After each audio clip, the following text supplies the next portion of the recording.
Hi everybody, it's Dandruff with your news cartridge for Thursday, October 11th, 2018. Welcome back to the show. I hope you're having a wonderful day, and don't forget, only today's episode and tomorrow's remain before I take a break next week, and episodes resume on October 22nd. Timestamps and reference links for all stories today can be found in the description below. It's about freedom of speech. It's about freedom of expression. It's about freedom of choice. Let the market regulate itself. If you don't like it, don't play it. These are the arguments I heard roughly 2 months ago when Active Shooter was put up onto Steam, and I said it had no right being there, and I'm pretty sure I'll hear those same arguments today. Though, when the same argument of don't like it, don't play it was said to a bunch of Total War Rome 2 players, they all lost their shit and called it inflammatory and offensive. A new causer of controversy has crested the cavalcade of computer games called Bolsomito 2K18. The game is a simple 2D beat-em-up that carries a heavy political theme, featuring a character that supposedly represents Jair Bolsonaro, a current presidential candidate for Brazil. He is someone known in Brazil as the Brazilian Trump, and you can look that up for yourself if you don't believe me. He is known for being racist, homophobic, and misogynistic, and for favoring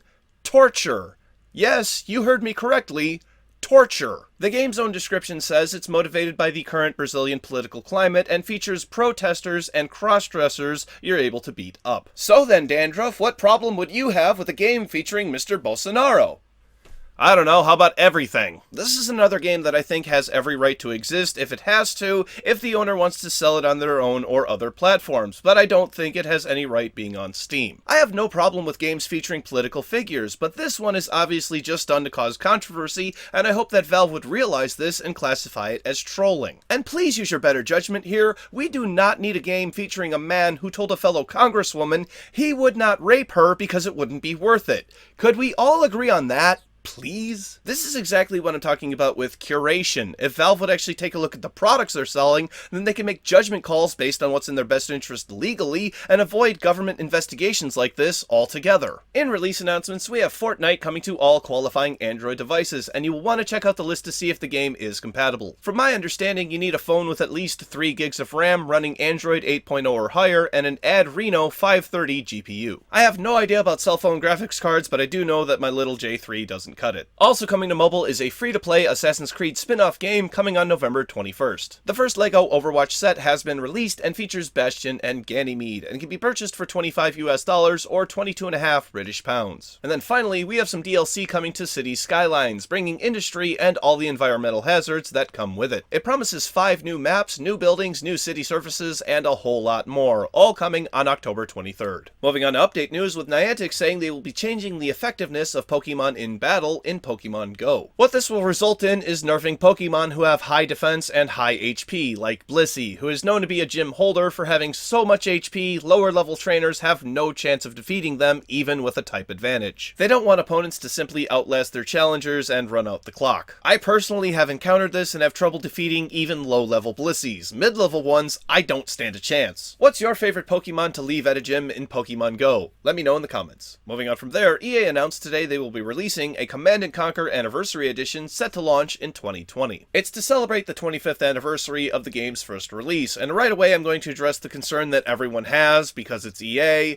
They have specifically addressed the concerns that no, there will not be microtransactions in the remaster. It's pretty terrible that this is the first thing on everyone's mind, that EA is going to continue to do what EA does and nickel and dime their loyal customers. Beyond that, hopefully it won't be too bad, because EA can make a decent game when they want to, and they're not driven by greed. Are you looking forward to a Command & Conquer remaster? Let me know in the comments down below. Finally today, we are going to talk about one that I have discovered myself again, and that is the game 30 Days to Survive. What's interesting about this game is the release date, as it was first coming out in the first week of March 2nd to be exact.